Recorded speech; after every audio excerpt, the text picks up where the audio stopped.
Mga kabida, sa magandang oras sa lahat at welcome po sa aking channel. Ito po, pag-usapan po natin ito kong bagong direktiba po ngayon, mga kabida, ng bagong PNP Chief General Nicolas Torre III sa lahat hong mga miyembro po ng Philippine National Police sa buong Pilipinas. Ito hong paramihan po ng huli, mga kabida, no? Okay? Most likely per regional police office ata ito, Okay? Now, mismo yung Commission on Human Rights, naalarma ko dito, mga kabida.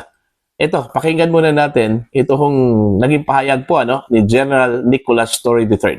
Narito po. Kasama sa metrics natin ang number of arrest. Paramihan. Sige. Paramihan. Kung noon ay, make sure that everything that we do are within the ambit of the law. No? Aresto. Kaya kanina sinabi ko, magtaas kayo ng kamay sa judge.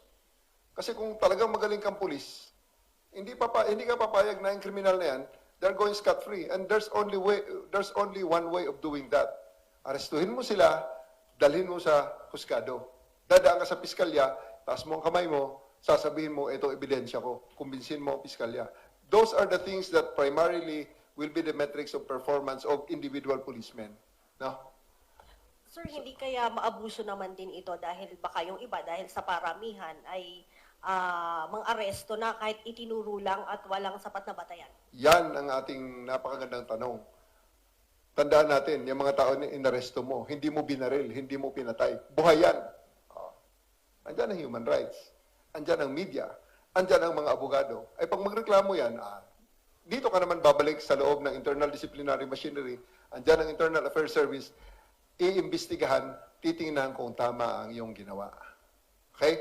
Pero huwag sila mag-alala. I'm directing the legal service to provide them with the lawyers that will defend them kung may mang-aasunto sa kanila.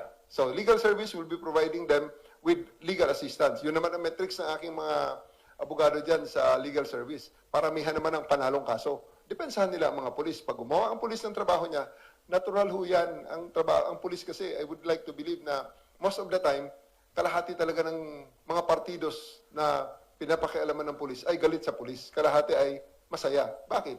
Sino naman ang masaya na pinusasan mo, dinala mo sa kulungan? Siyempre, ang mga partido sunod galit, maghahanap ng butas sa'yo, kakasuhan ka, asuntuhin ka. Natural yun na reaksyon. Okay? Buhay ang ating mga tinitingnan dito, ha? Hindi yung mga binaril natin at hindi yung mga kung ano-anong mga pinagagagawa natin na hindi na makadepensa yung mga tao. So, right now, metrics natin is aresto. At ang aresto, ibig sabihin, buhay ang tao, dadali mo sa husgado. Kumbinsin mo ang piskal. Ngayon, siguraduhin mo tama ang ginawa mo. Sapagkat pag sinabi ng piskal mismo na illegal ang aresto mo, problema na yun. Dahil pag dinala ka sa Internal Affairs Service, dinala ka sa NAPOLCOM, dinala ka sa PLEB, may kalalagyan ka rin. So may check and balance ang ating mga sinasabi niyong abuso. Ayun po, within the ambit of the law daw, sabi ho ni General Torre, okay?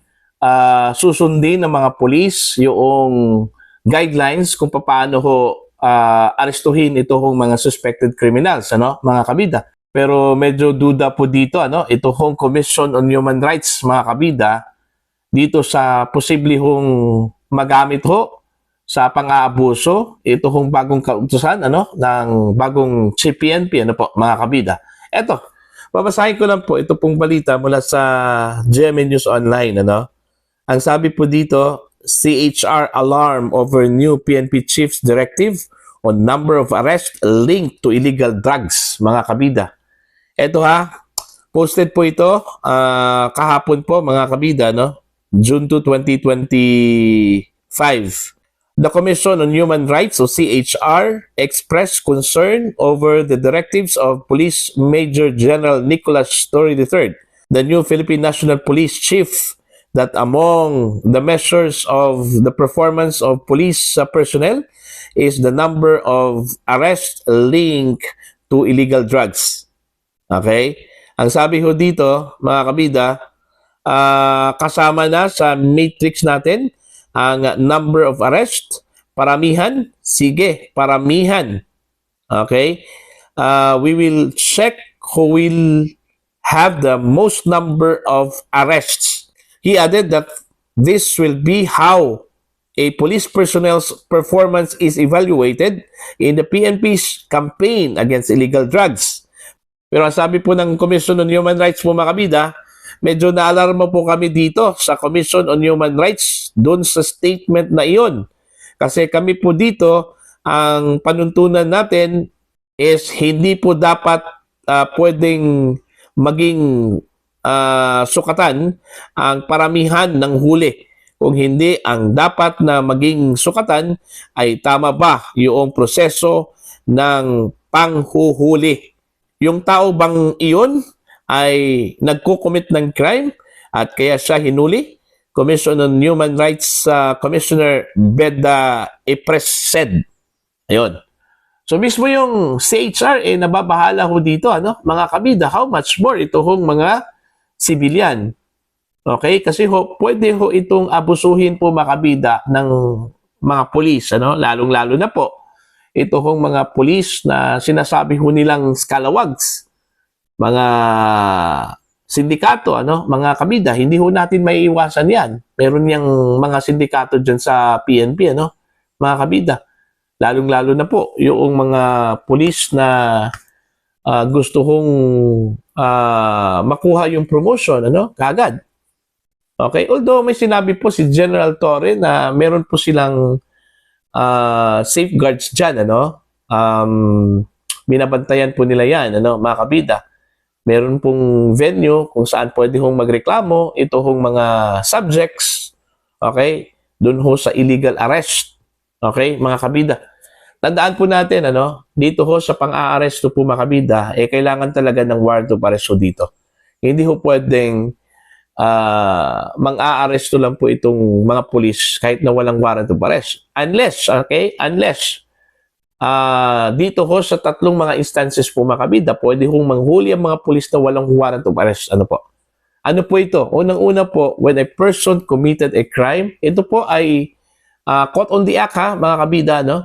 Pangalawa po, when a person is committing a crime. And then number 3 po, when a person is about to commit a crime. Itong tatlong instances po, pwede hong walang warrant of arrest po ito. Warrantless arrest po ito mga kabida, no? Pero other than that, kailangan po ng warrant of arrest mula sa korte na dapat isa-serve ng police doon po sa subject. Okay? Hindi ho pwedeng bitbitin na lang po yung suspect, okay? Kagaya ho dun ho sa sinabi po ni General Torre sa isang video, no, makabida, kung saan po ay binatikos po ito ng ilang mga eksperto, ano, sa batas na pwede hong hulihin ang isang suspect kahit na po ang warrant of arrest ay hindi ho dala, andun po sa police station, ano? Hindi po pwede yon. Okay? Malalabag yung karapatan pantao po, ano, ng isang suspect po dyan mga kabida.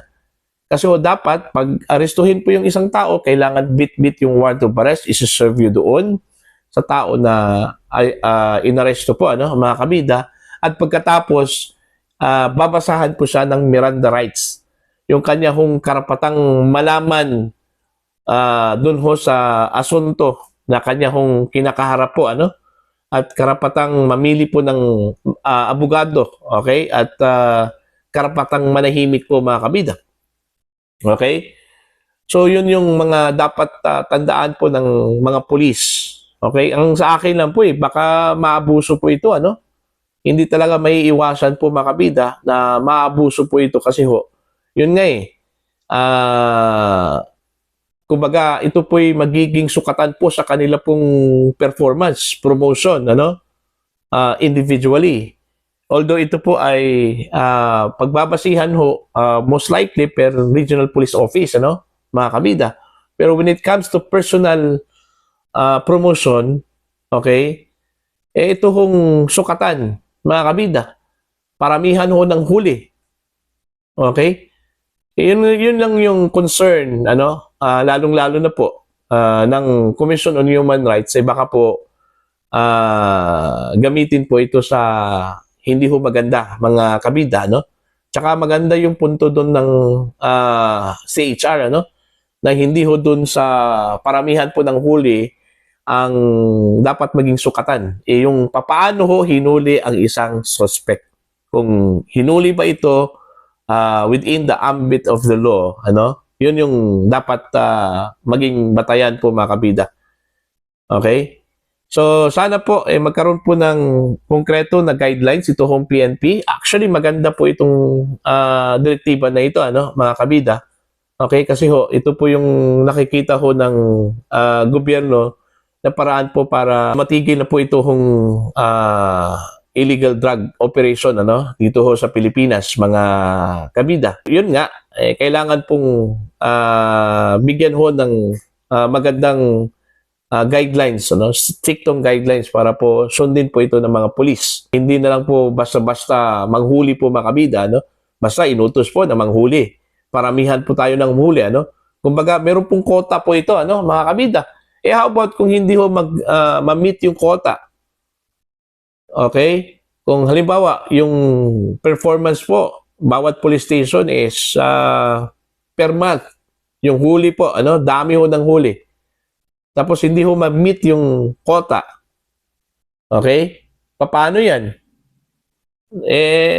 Gagawa talaga ng paraan yung mga pulis, Kung paano ho ma-meet yung quota, yun yung dangerous doon, mga kabida, Yun yung dangerous doon. Panghawakan po natin yung sinabi po ni General Torre na within the ambit of the law, gagawin ng mga pulis ito hong kanyang direktiba, mga kabida, Para po sa inyo, ano po ang inyong pananaw at opinion ho dito, mga kabida? Please comment down. Sa mga hindi pa po subscriber sa akin channel, please subscribe. Just click the subscribe button, click the notification bell, click all para updated po kayo sa aking mga uploads. Maraming salamat po sa inyong lahat, mga kabida.